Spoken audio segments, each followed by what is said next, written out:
He's probably the second most famous South African after Nelson Mandela. And when his country obtained its first fully democratically elected government under Mandela, Desmond Tutu was given the crucial healing task of chairing the country's Truth and Reconciliation Commission, designed to deal with the horrors and abuses on both sides of the apartheid era. A stick was put inside your knees and you had to stretch your knees. During that period, you were suffocated.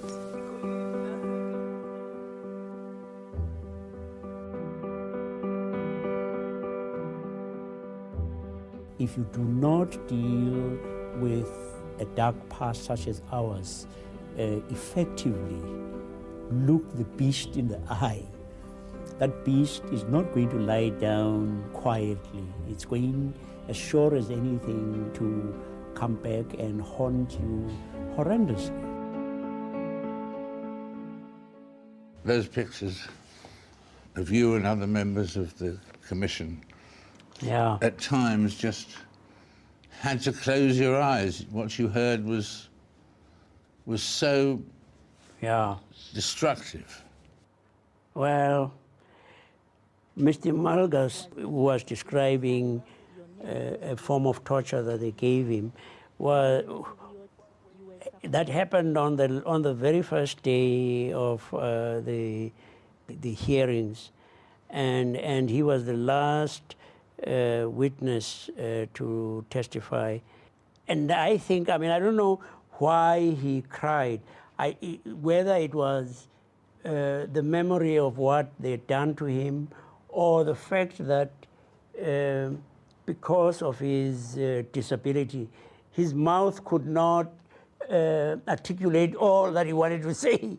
And so he broke down. When he did, it just triggered me off, and I broke down. It was a very great privilege because, the people were amazing. And it was of all races. The people who came to testify were almost uniformly amazingly magnanimous, really. You'd the almost... victims, Yes, the people who had suffered, some of them, some ghastly atrocities. They were just amazing. We were fortunate to be set where we were as facilitators. The real stars were the people who came to testify. Those who were testifying as victims, who, on those occasions where some of them met up with the perpetrators, almost universally, they had a magnanimity that was just incredible.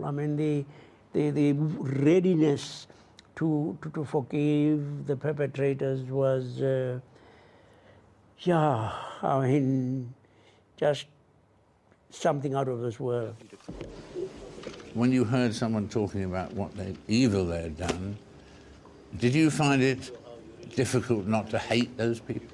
No, I think, that one of the things we kept having to remember was that, that saying, there but for the grace of God go I.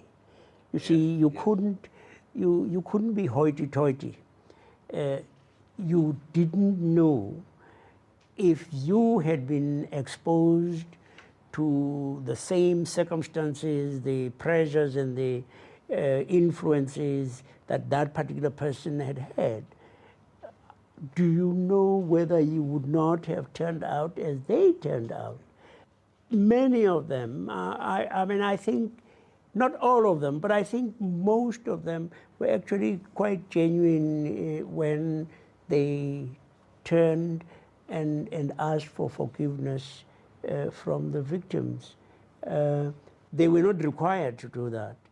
So it was an incredible privilege to have been part of this. to be wounded healers, all of us. And we're realizing it now more and more during this period that we are a wounded people.